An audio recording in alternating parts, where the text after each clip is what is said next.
乡亲高早，欢迎收看今日1月18日公视台记台早起新闻，我是柯兴竹。先开始，咱来关心台美21世纪贸易倡议第2回合的谈判，伫昨昏下晡煞过。咱国嘅总谈判代表郑振中昨暗暝开记者会，对国情说明，表示大部分的条文和美国即马拢已经达成共识。若未来即几个礼拜会继续参美国透过视讯会议的方式来做好确认，安尼就会当签早收协议。17暗时开记者会宣布成果，总谈判代表郑振中心情看起来真轻松，因为台美21世纪贸易倡议第2回合谈判总算顺利结束，有希望几礼拜来安排签署早收协议。有很大部分的条文，双方都已经有共识了。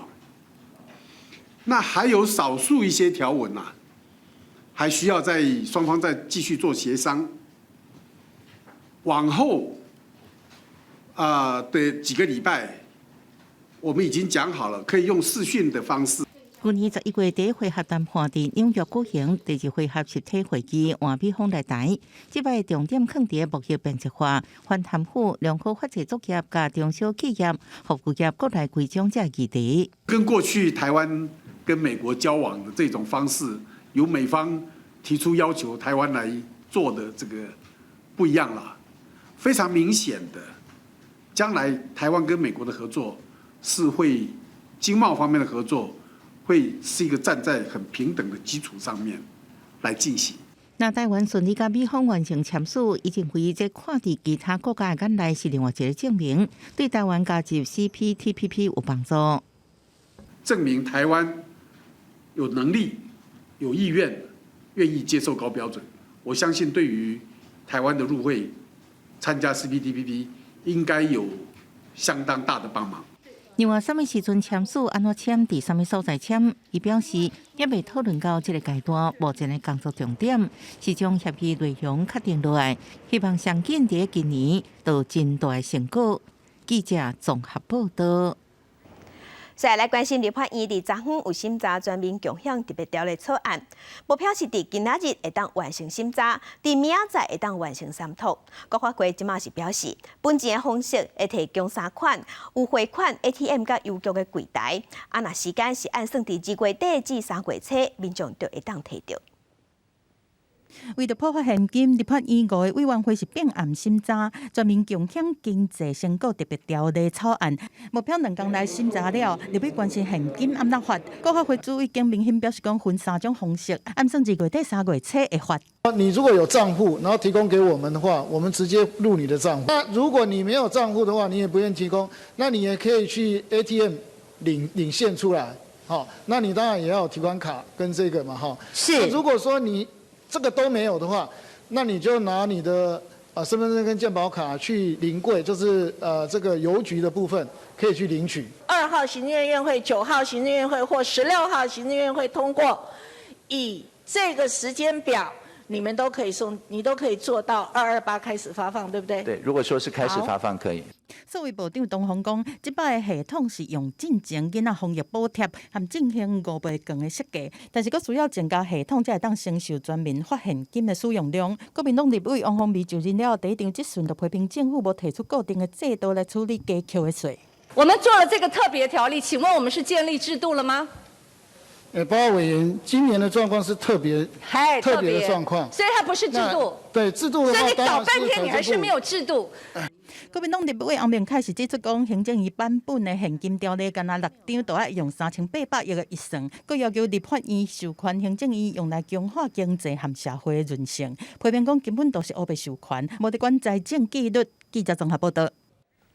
再来关心，疫情指挥中心有公布上新对中国入境咱台湾的旅客阳性率是7.9%，虽然已经有较低啊，不过疫情指挥中心认为要继续观察长期的趋势。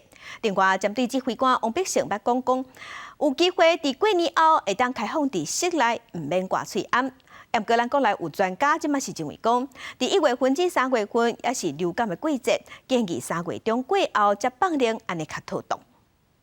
拜六就是围炉暝，不少人返台围炉过年。指挥中心公布17个国内疫情，本土病例19658例，比顶礼拜二减少19.8%。境外移入312例，30例死亡个案。那15个中国入境旅客采检阳性率是7.9%，各创新高。我们还是会再观察一阵子的目前就是说整个措施是一定至少会执行到1月31号那再做检讨，看有没有要针对这个措施做什么样的调整。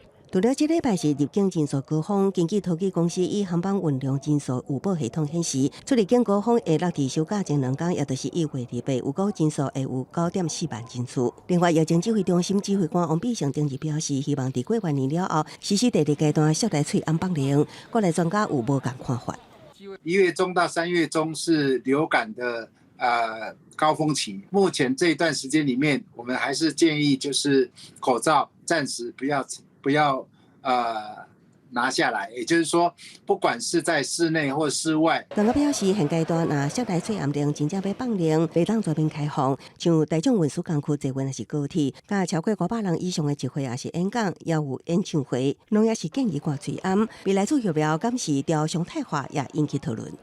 今年我们可能就是说，对于长者这些或者脆弱族群，以2剂为这样的一个规划方向来打这样的一个的疫苗。每半年打1次，对年长的族群会比较理想因为毕竟这也是减少感染，甚至更进一步减少重症的一个机会那爱密切观察出入境人数甲阳性率，敢是对台湾社区造成冲击。当然，长病毒也有反扩的趋势。疫情指挥中心建议定洗手，加上医疗医所落实通报，才会当防止长病毒等疾病出现大规模的免疫负载问题。记者综合报道。来关心健保署说，也要将主任秘书以涉嫌偷摕档案卖去中国，时间已经有13年这么久，而且这个卖去中国的个人资料牵涉风声讲有牵涉总统府、行政院的高层，而且还有政治系统的人员，这是严重影响咱的国家安全。不过健保署是表示，伊已经有启动危机处理，若这个案件已经进入司法，所以伊无方便加讲。若媒体报的敢是真实的，因会去比对。关系转台，2300万人的健保资料是毋是外泄？北检进行评分真节路来搜查。鲁明，你资料都写给谁啊？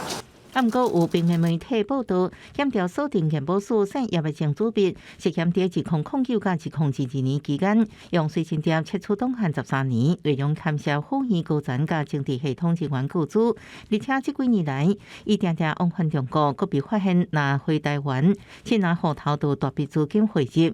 今夜听讲有超过10亿，可能还佫共犯下就是微博单。周刊报道内容的消息来源及查证的管道目前不明。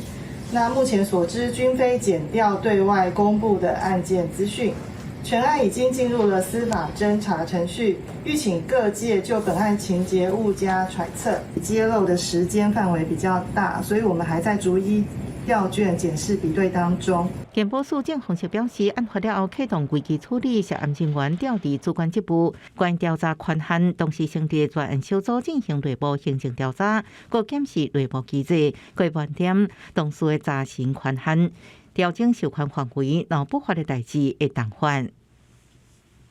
重犯这些卖国贼的话，人民对这样蛮憨的司法体系是无法容忍的，应该建制专业的国安法庭跟国安的检察体系。这些犯罪行为、共谍行为，多数发生在马政府期间任内，亡羊补牢，为时不晚。这个调查局的部分，他们有掌握。那我们当然在技术上面，如果需要我们协助，我们全力协助。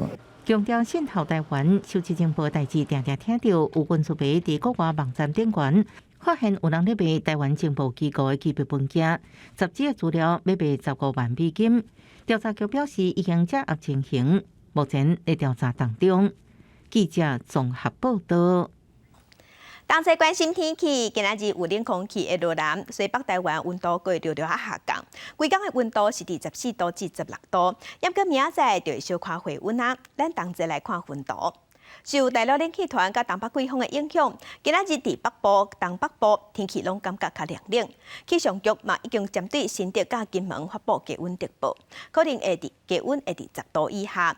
要到明仔载呢，东北季风就会减弱，所以温度会小可回升。其他所在天气的变化是无啥大，拢是侪云到好天。若拜五小过年暝，因为有东北季风会加强，而且北部、东半部就开始落雨，特别是宜兰甲花莲雨嘛较粗。总讲有要行苏花公路的用路人一定爱特别注意。若29暝到正月初1会小可回温，是正适合出门去行村拜年的天气。也毋过到初3、初2甲初3，阁有一波冷气团会入南，各地拢会反寒，嘛恐惊会达到寒流的级数，也毋过会外寒。气象局讲爱阁观察。接来，咱来关心过年期间的交通。交通部伫昨昏是公布过年的运输计划，按算路南车上济上塞的时阵，会是伫年假的头一天，更有初1甲初2嘛可能会塞车。因为今年已经解封啊，打算要出国的人嘛加真济。桃园机场就按算讲一天出入境的人数可能会超过9万人次。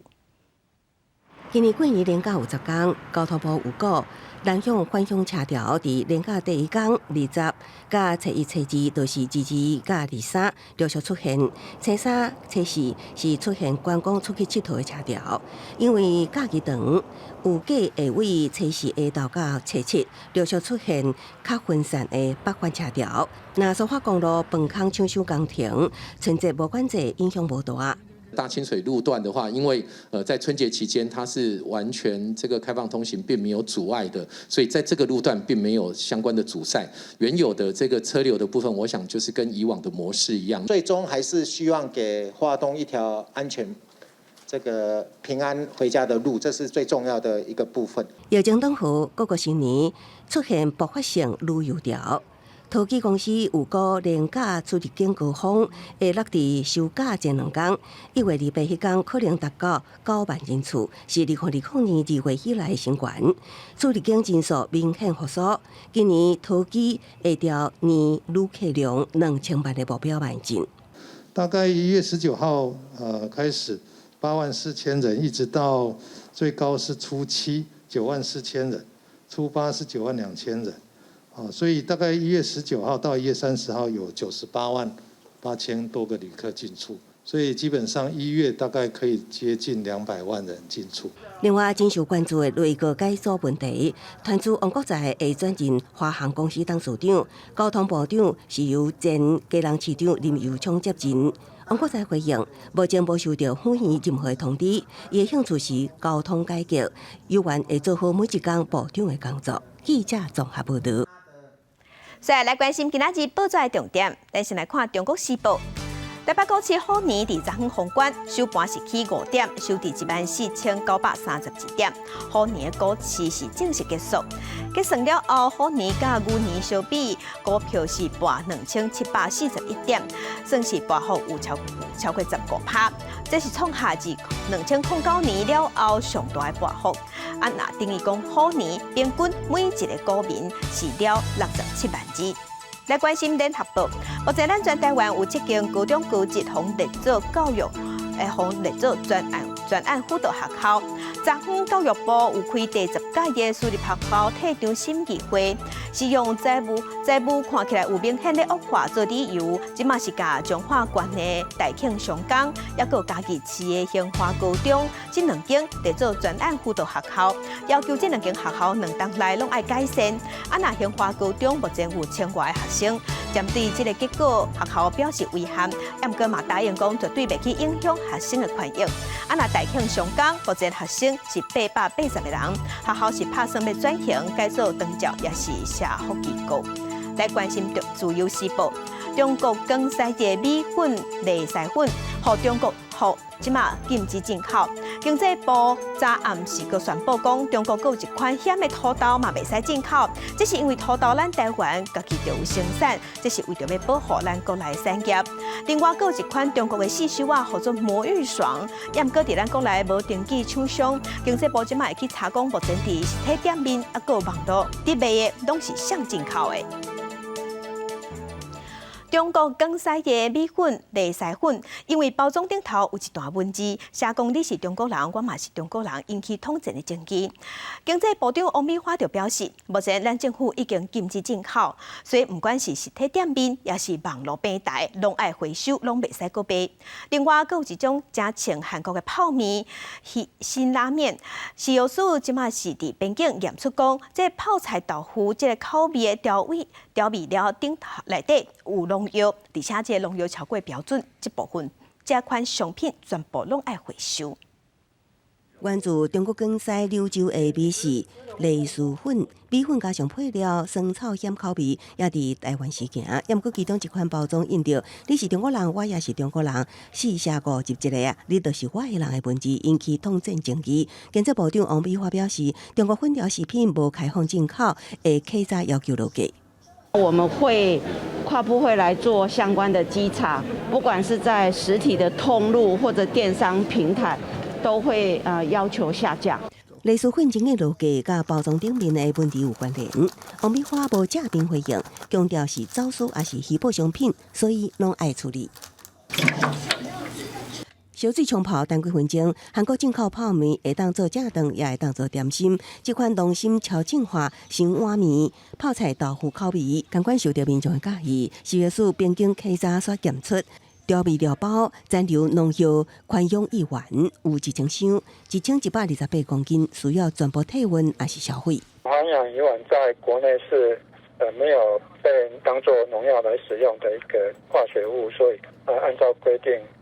在食品上也不能有被检出。说环氧乙烷它有致癌性，有神经毒性，所以一定要下架，要避免食用。韩国新碗面无合格，也引起民众关切。食药署表示，这是6个月来头一摆互检测，所落来会提悬抽检率。那进口商是自称每一批拢有自行送检，保证市面上流通的产品拢无问题。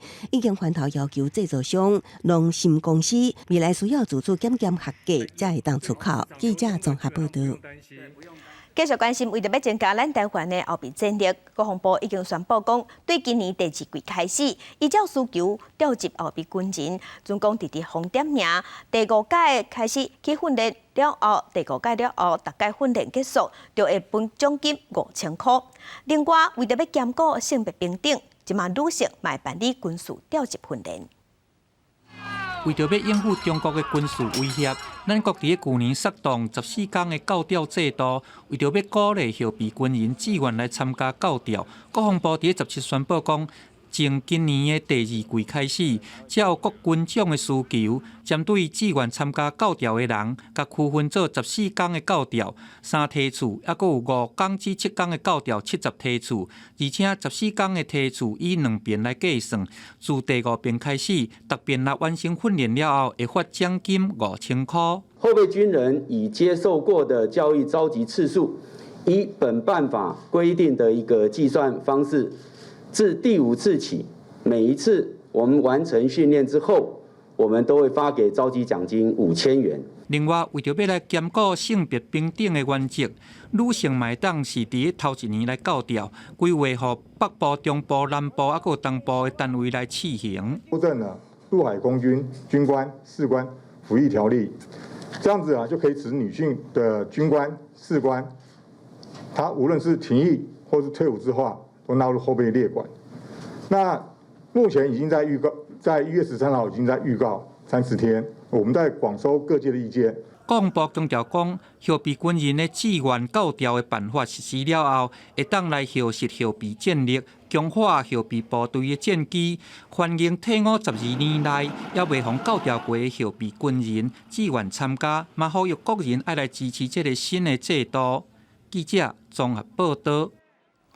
继续关心刑事局是伫网络发现家己有一个姓李的查甫人伫网络顶头卖用3D 列印的长枪甲枪支，初步鉴定讲，这 3D 印出来的枪是真正会害人受伤的枪。警方有查到5支，目前警方嘛咧追查讲，敢有其他已经卖出去啊？警方入口厝内2部3D 列印机咧运作，暗过印出来竟然是枪的零件。刑事局透过网络巡逻，发现家己一个姓李的查甫人伫网络买3D 列印机、加枪管、加镜仔这材料，佮透过网络找到长枪设计图，用3D 列印的方式制作出真侪支长枪。李贤是从网络上截取长枪模组图之后，在3D 塑胶原料列印制造枪身，并且将相关的枪支零组件嵌入3D 的枪身后，即完成功能性正常且具可击发性的长枪。警方查到列印的长枪成品2支、半成品3支，抑佫未少零件甲3支改造枪，枪支71粒。抓扣的汽车桶内底抑佫有65粒枪支壳，初步鉴定才会验出来长枪有杀伤力。警方调查，嫌犯为去年9月开始，除了制造长枪以外，抑佫改造枪甲枪支的技术，毋过无承认有提起卖。并没有理工科的背景，他是一位堆高机的驾驶。那他从去年9月迄今就开始尝试在网络上学习相关3D 列印的技术。警方表示，这是国内第一件用3D 列印制造长枪案件，目前有关咧调查流向甲是毋是有提起卖。将嫌犯以违反枪炮弹药管制条例上班，将对改造甲持有改造枪应处5年以上，并可1000万以下罚金。若确认有制造事实，应处无期徒刑，或者是7年以上有期徒刑，并可3000万以下罚金。记者综合报道。国际新闻，咱来关心中国第10号公布2022年年底中国嘅总人口数是14亿1175万人，这是比前一年减85万人，这嘛是中国从1961年以来人口头一摆下降。除了是因为即马中国生育率有降低，创下新低。死亡率嘛是创下47年来新高。那另外，根据联合国的预估，伫今年印度的人口就会超过中国，印度就会成做全世界人口上济国家。中国人口世界第一，春运因讲是代表人类上大耍鱼，今日是10月这一天，中国铁路交通就运输840万人次，人口红利一直是中国经济发展的优势。不过，中国官方17公布上新的统计，2021年出现61年来第一摆人口负成长。全国人口包括我们31个省、自治区、直辖市和现役军人的人口。是14.1亿人，比上年末减少85万人。全年出生人口956万人。中国前一摆人口减少是伫1960年，迄时阵中国咧对抗史上上严重饥荒。另外，中国去年死亡率是7.37%，创77年来新高。不过，关键原因依然是增加出生率。只有6.77%，各创历史新低。就算当局提出减税、大额补贴甲延长产假奖励，不过生囡仔成本太悬，收入对不着支出，让中国少年人唔敢生囝。首先养一个孩子成本太高了，无论从小时候到升学啊，又到未来找工作，包括娶妻生子或者嫁人的时候，这个整个育儿成本也很高。所以可能我们暂时现在没有2胎的这个打算。你像我是80后的话，可能不是很想考虑生孩子这些事儿。如果自己能自给自足的话，可能连对象都不想找。联合国专家有估，中国人口到2050年减少1.09亿，比之前有7加3倍。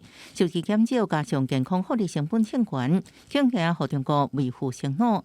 路透社分析，中国向向取消青年防疫政策，和医疗未堪得力，也互民众唔敢生囝。这摆人口负成长会加速重要转变。未来中国人口可能长期下降。印度有希望伫2023年成做世界上人口上济国家。印度民众希望政府应提出具体做法。नहीं अच्छी बात तो नहीं, इतनी पॉपुलेशन हो गया इंडिया में, इसके लिए गवर्नमेंट को भी कुछ सोचना चाहिए। जो कि इतनी महंगाई है, इतनी पॉपुलेशन बढ़ रही है, तो कुछ भी कोई सोल्यूशन निकालना चाहिए हमारे इंडिया के लिए भी। 不过，印度依然有优势条件，因为17.3%人口年岁伫15到29之间，是全世界上少年的国家之一，而且印度人口成长也在减慢。为2011年年平均人口增加1.2%，比前10年的1.7%较低。公司新闻陈慧珍报道。来关心瑞典的气候情势。通贝里17日时，伊去参加德国一场反对能源公司扩大污控的抗议活动，伊全互警方抓去，公关几来点钟了后，尾仔才互放出来。瑞典气候人士通贝里互警察跟起来查找，为画面上看起来，以保证好抵抗。通贝里17第一日，瑞策拉特川9公里的一个土矿坑抗议时阵被抓，这时阵伊甲一群示威者坐伫土矿坑附近。Oh, you'll get famous. Take 警方表示，该斗阵被抓的人，迄一天较暗就会放出来，佮讲无理由将因拘留几啊天。警方一个发言人表示，一阵示威者冲向附近真危险的研究平台，通贝里是其中一个人，因了后被抓落来带离开。其中一个示威人士已经跳入矿坑当中。Wie sieht's denn aus mit der Abwärtsstraße? 20岁通贝里甲德国环保人士反对德国能源大公司来引集团的碳坑扩建，顶礼拜六伊向6000名示威者发表演讲，因为碳矿坑扩建是对现代甲未来所有世代背叛。迄时阵，政府警察将气候人士为村庄内底建筑物赶走，只剩少数人继续留伫树仔顶甲地下道内底。通贝里在内抗人士依然伫现场静坐到17。通贝里讲，德国是世界上上大污染国家之一，爱被追究责任。公司新闻黄文玲报道。来关心苏格兰议会伫顶个月有通过性别认同改革法案，就是互申请改变性别的年岁对18岁搁降低到16、17岁就会用的。也毋过，这个法案即马是互英国国务大臣16日时，以讲这会造成负面的影响做理由，把这个法案挡落来。这嘛是苏格兰的议会对1999年成立以来头一届有已经通过法案，尾也互英国政府驳回。英国主管苏格兰事务的国务大臣杰克16日表示，会引用1998年苏格兰法令第35条，阻止苏格兰议会顶个月通过性别认同改革法案进入有准阶段，也就是英国立法提案正式成做法令所需要最后一步。照1999年苏格兰议会成立的权力下放规定，那大臣认为提案会对法律的运作产生负面影响，伦敦当局就应出手动立法。I suppose, it opens up questions, I suppose, for devolution. It also opens up, I think, quite fundamental questions as to whether ultimately the UK government are going to stand over the 2004 UK-wide Gender Recognition Act. 苏格兰议会通过性别认同改革法案，将申请变性的年岁砍斩为原本18岁下修到16、17岁。取消爱有性别焦虑症医学诊断证明的规定，互跨性别人用更较简单而且更较紧改变性别。无到2个月之前，苏格兰民族党想要搁举办独立公投计划，才互英国最高法院阻止。即马性别法案搁踢到铁板。苏格兰首席大臣施特金16日态度强硬表示，进前的变性定数是暂无进度，伊坚决捍卫性别立法，官司会一路拍到英国最高法院。So if there is a decision to challenge, then in my view it will be quite simply a political decision, and I think it will be using trans people, already one of the most vulnerable, stigmatised groups in our society, as a political weapon, and I think that will be unconscionable and indefensible and really quite disgraceful. 公司新闻王慧文报道。今日国际上还有啥物大代志？加乡亲咱同齐来看世界。乌克兰的军方的代表伫波兰和美国参谋首长有见面会谈。乌克兰即马有提出武器的紧急需求，希望西方的国家提供主力战车。西方的国家嘛已经讲好势啊，20日时会开会讨论这件代志。来关心越南的官员伫疫情的期间爆发重大贪污，有一件是调工业有关进口快台汽车的介绍，去用较贵的介绍卖互因的政府。另外一案是甲留伫海外的公民收红包，有乌西人才当坐包机回国。目前已经有100多人被起诉，这拢是政府官员。政府官员内底，亲像卫生部长、科技部长、外交部的副部长、副总理的助理，即马拢已经被抓起来啊。来关心疫情滚加3年qua，中国各地真侪企业风声讲拢已经倒去啊。地方政府即马财政嘛真困难，就风声讲唔若欠薪水、无付薪水，甚至各种员工讨进前分互人的奖金。劳工是过甲真艰苦，也毋过伫荷兰的开封市，却甘愿开2400多万人民票，就是超过1亿个新台票去修理历史纪念馆，这是引起争议。今头等下咱国来关心2024年每年南美总统大选。台湾民意基金会有出上新的民调，讲赖清德今麦的支持度有34%，是赢过侯友宜的31.4%，也有郭文铁的22.3%。啊，那这是比顶个月甲比起来，赖清德的支持度拢有明显增加。也毋过，英国的《金融时报》嘛有报讲，赖清德进前有一寡台独工作者的发言甲言论，即马就确实互美国是真烦恼。我是一个主张台湾独立的政治工作者。要公开表态是务实的台独工作者的副总统赖清德，拜三会正式接民进党主席，阁较有可能挑战2024的总统大位。不过，英国的《金融时报》16报道，赖清德的台独立场已经对外国对伊的印象造成伤害，可能会烦恼伊的两岸立场。即马开始互美国相信讲，伊是会当信任的。外媒之所以会有这样的说法或怀疑，基本上还停留在过往的时空。就我理解的部分非常清楚，赖清德副总统以后的两岸关系走的是蔡英文总统的路线。较亲赖清德的立委和民进党副秘书长林飞帆，拢表示讲，赖清德和总统蔡英文的两岸路线是同款的。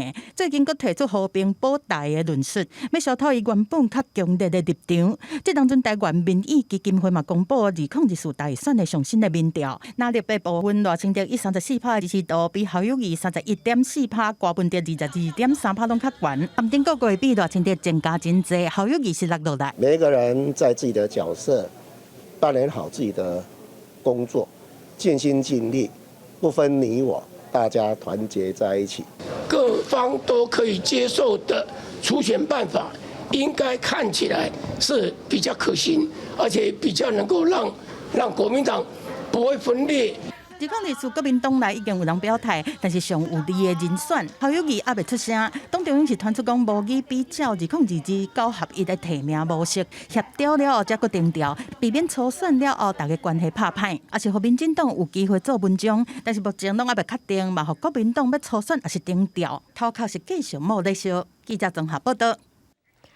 来关心为着要反制中国的解放军打起咱台湾的土地，咱台湾有向美国采买火山暴雷系统，有人即马就烦恼讲，安尼咱台湾敢会变做地雷岛？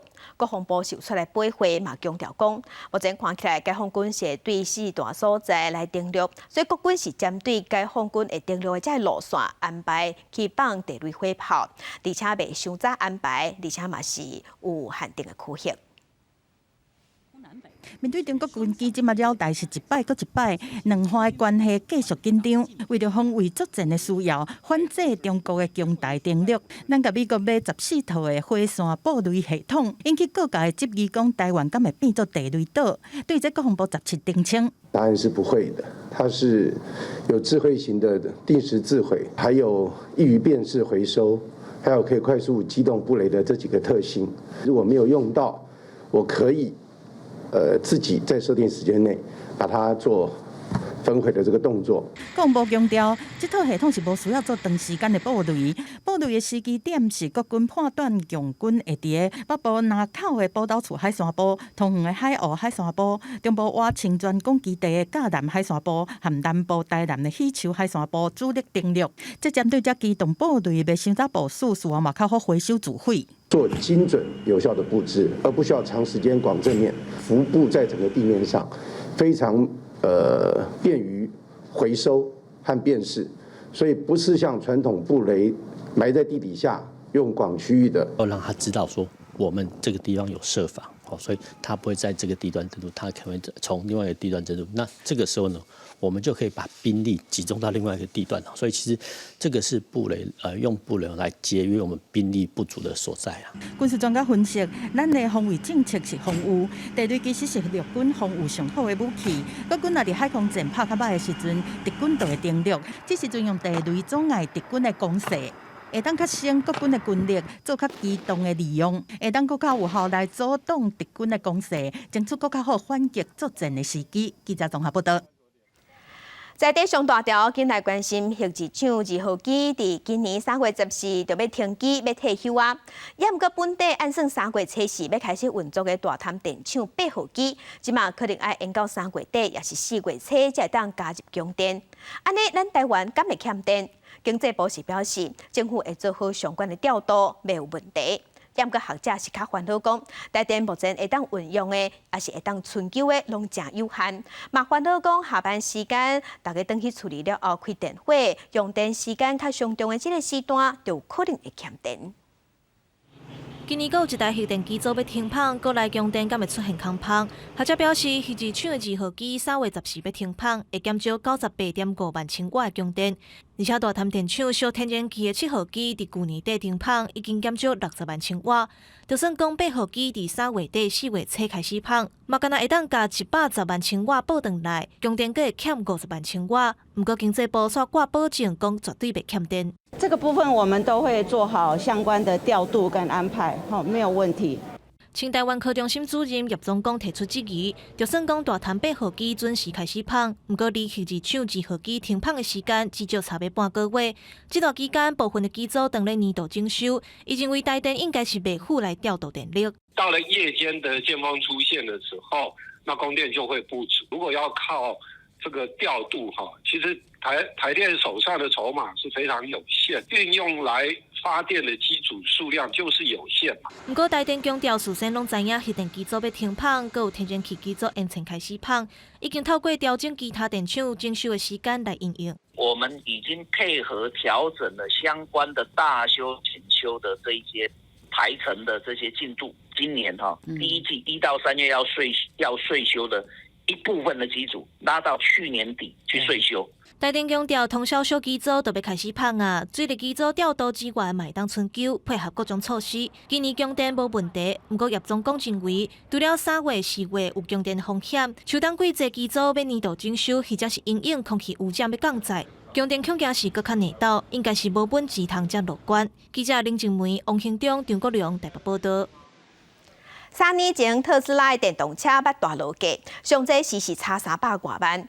咱台湾有一寡民众伫落价前半年去看新车，尾也发现现买现了，嘛认为讲业者是挑故意暗藏消息，转向公平会去检举，也毋过尾也并无成功。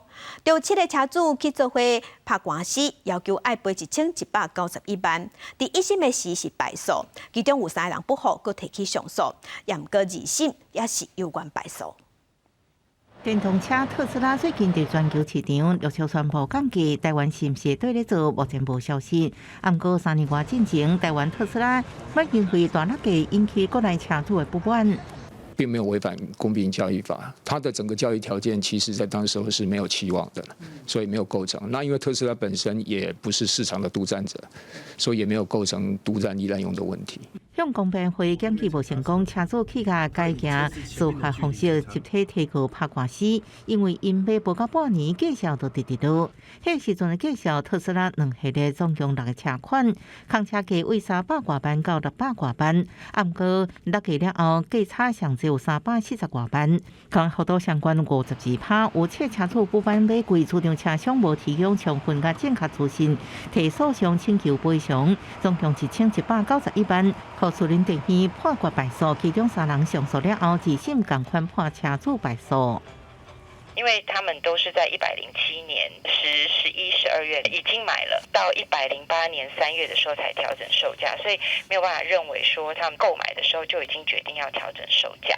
车商判免赔，因为合议中指出，这车主买车进前，特斯拉条件要咧参照阶段，也未定案的资讯。一般企业经营本来无基本报告，也无故意欺骗的问题，无违反诚实信用原则，佫无抵触过失的情形。另外，车商对调价进前已经签约，也未提车车主也提供应承退订，佫定新买方案，认定车主无法度请求减少计销，行不当的得利。专案也佫影上诉，暗过实际打电话互车主委员律师对案件起了无限期讲。记者综合报道。为着要改善特定所在嘅空气品质，环保署有鼓励地方政府爱规划空气品质维护区。伫这个区域内底，无经过检验的特别的一寡车辆就袂使行。目前伫咱全台湾已经有核定45个这款所在，其中有41个嘛已经开始实施。经过观察，这个所在空气品质真是有变好，而且漏车数量嘛有减少。上下班时间，台北市行到倒位拢有济车辆。为着维护特定地区的空气品质，环保署鼓励地方政府划设空气品质维护区。亲像台北市的市政府、南港、台北转运站拢有管制，无经过检验认证的大客车、货车袂使通行。伫全台湾已经核定45个这款的空品维护区，41个已经实施。其实大家的实施的状况都不错，像那一些老旧的车子，目前都是持续在减少，包含像空气品质也都跟之前比较起来都有进步。大船出入港伫新北市八里的台北港是北部地区进出口的重要港口，附近也有济大货车咧行。2020年，台北港也划设做空气品质维护区，无经过检验的第1期、第2期大型柴油车袂使通行。虽然这个政策互台北港的 PM2.5 减了4.6%，但是环保局也发现，这车辆所转去周边的所在。跑台北港的1、2期的柴油车大概减少了60%，那这60%的车里面，我们有查到大概有4到5成的车，它还可以在巴黎的周边跑。到110年的年底的话，其中大概有一半的车已经有完成验车，或它干脆就报废了。那另外一半的车去联络他们，或干脆寄公文，请他们尽速完成验车。新北市环保局表示，有按算第3月台北港的空品维护区会再扩大，而且把第3期的大型柴油车也列入管制。虽然划设空品维护区是鼓励的性质，但是环保署表示，若有县市执行效果伤歹，会减少空污费的补助。记者郭文良随台北报道。台语文看榜来看，中学对去年的9月份开始就爱上本土语言课，甲当嘛已经上一学期啊。有校长甲老师即马是表示，教科书内底嘅课文伤长，内容伤济，要伫一学期上煞是无啥可能，而且学生囡仔咧学正艺斗嘛正好吸收。现开高中的闽南语课本，课文总共5页，内底阁真侪较难的字词。为去年9月开始，各中高中嘛爱上本土语文课。不过教科书内底的内容，对已经让3年无伫学校接触本土语言的高中生来讲，可比无字天书。我来教较困难的部分，我会建画起来。重点是要互因了解讲，这个作者伊所要传达互这个囡仔是啥物。以高中来讲的话，其实国中已经3年没有在接触本土语的断层的，它就会产生一些困难。编课本不是我们想要怎么编就能怎么编，一定要依照那个课纲的要求来进行编辑。高中的部分，台北市金华高中校长曾瑞良表示，这学期敢若20节本土基本课，闽南语教科书内底煞有6课，等于平均3礼拜总共135分钟就要教一课，对老师学生来讲，拢真吃力。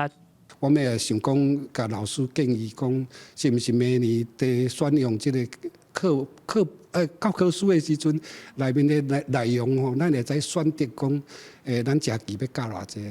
出版社对此表示，目前嘛有咧考虑将内容改较少咧，不过若是有改变，最后嘛是爱通过教育部的审定才准算。记者林书谢桂林综合报道。那新北市政府最近是有咧推出新的囡仔健康操，那歌的内容是有融合几多种语言。主要编曲的老师就表示，伊是用要1年的时间来做这条歌，希望要互囡仔知影讲，要学语言、要学母语，就要对生活中开始。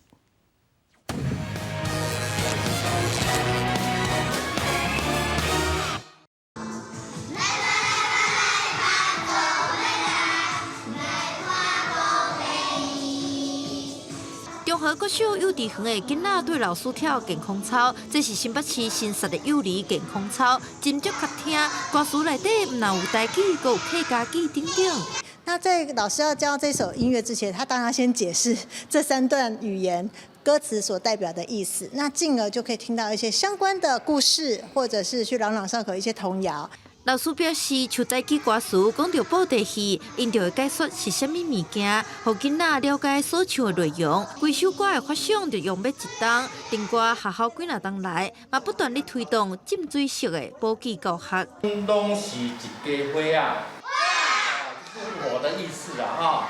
伫学校做志工的黄爸，带囡仔做伙认捌生活用词。伊表示，会透过绘本、游戏、囡仔歌等等，互因自日常生活来接触母语，希望因嘛通甲阿公阿嬷来开讲。透过一些情境用语，那老师其实我们也会利用一些节庆的时候，其实老师也会带动。学校表示，新北市是多做群的城市，啥物物件拢通正做语言的学习。即个新健康操，嘛希望囡仔伫休寒的时，嘛通甲爸母拿叮当拿学母语。记者伫立开台北采访报道。家己当招鱼人码头，因为设施较旧，加上这个所在地层陷落，清水区一直拢无开放。严国县府即马经过2冬的整修，按算要伫过年期间来开放啊！这嘛会当互附近的店头店家过年时有生意通做。鱼人码头外口的工人无用做最后收尾的工作。家己县东石乡的鱼人码头第一阶段整修工程已经完工，这个消息互边仔做生意的店头，有人是感觉真欢喜，嘛有人感觉会当更较好。就这个光这个步道这个设施，没有让什么让人家觉得想要多看一眼、多看一眼的感觉都没有，所以钱应该是花在比较有价值，让他感觉有价值上的。较水啊，较水嘿，加一寡绿化拢有啦。甲之前比起来咧，差真济咯。东石鱼人码头是家己县知名的观光景点，但是因为地层下陷、涉海水的问题，阁有湿淡的环境，造成一寡设施海气。家己县政府为去年开始来整修，目前囡仔耍水的所在，阁有关海的步道，拢已经修理好势。喷水的设施有36个不同的一个款式，然后呢，提供小朋友更舒适，然后更安全的一个选择。然后呢，它的整个合体的步道呢，也全部都重新整建，包括它的路灯，还有它的座椅，都全部更新。家己县政府表示，有涉水问题的海洋池修理的难度较悬，阁有公共设施因为经费的问题，所以第一阶段完工了后是刷来修理的重点。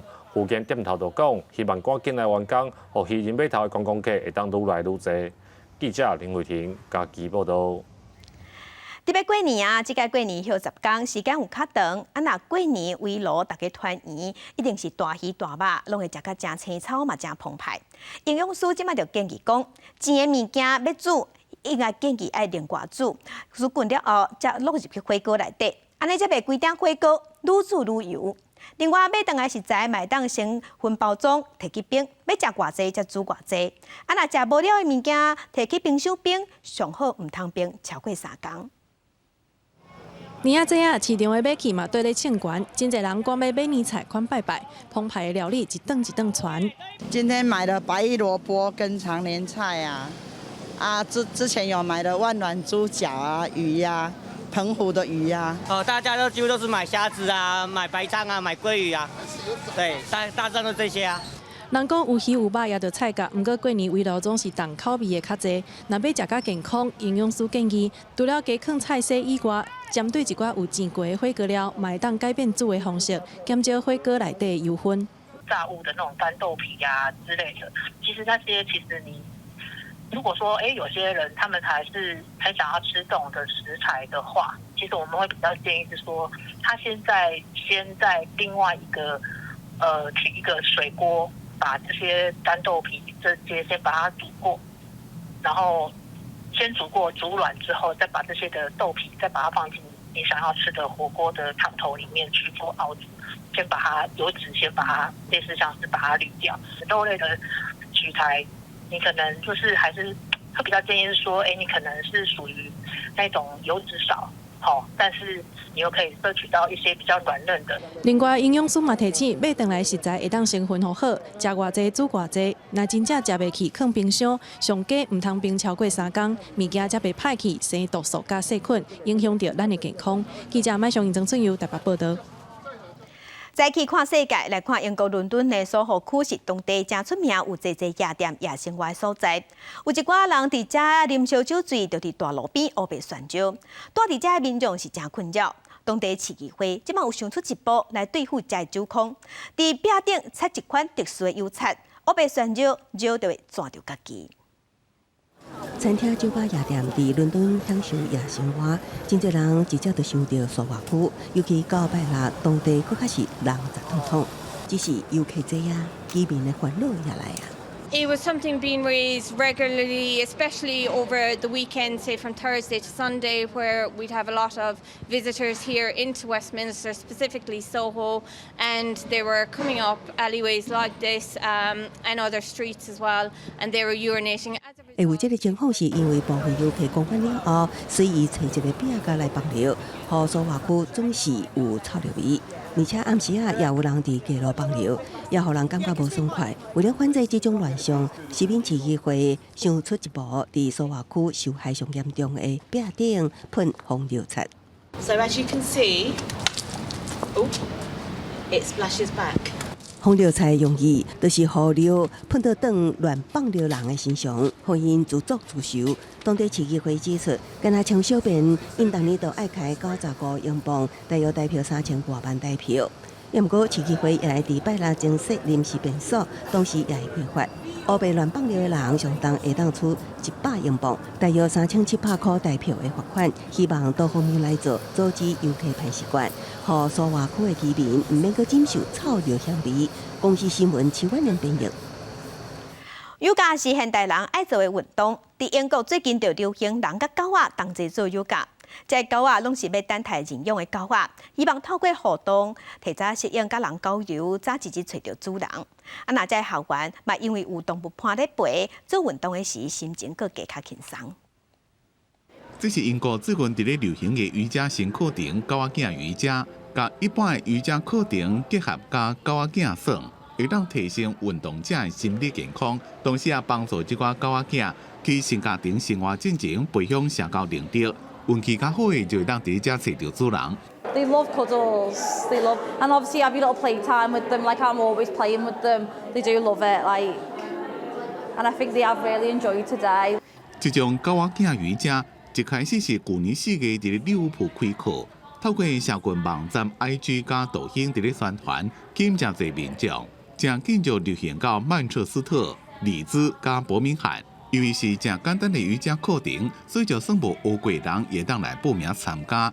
上课进前，先互学生甲狗仔囝接触互动。上课时阵，这寡狗就伫咧教室内面拉拉嗦，学生就要注意唔通去甲因打着或者是缀着。这种上课的方式，学生拢正喜喜。Just made me feel like all warm and yeah, they're just so cute. Yeah, and I just feel really energized now. 每一节课结束了，业者拢会排时间，互学生甲狗仔囝做阵翕相。来教室的这寡狗仔囝，拢是爱共一体兄弟姊妹。上课进前也会做过疫苗，水部开放学生带家己出来到来上课。而且上这种课一节就要29.5英镑，换算台票是1100，但是也是真侪人来报名。公司新闻但是当编译。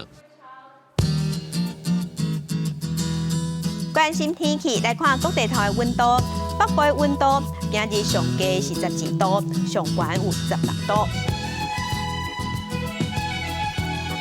中部的温度上低12度，上悬是21度。南部的温度上低13度，上悬26度。 东部的温度上低15度，上悬至13度；外岛8度至16度。感谢乡亲收看今仔日的公视台记台早起新闻，祝您平安顺心，明仔早起9点，咱再会。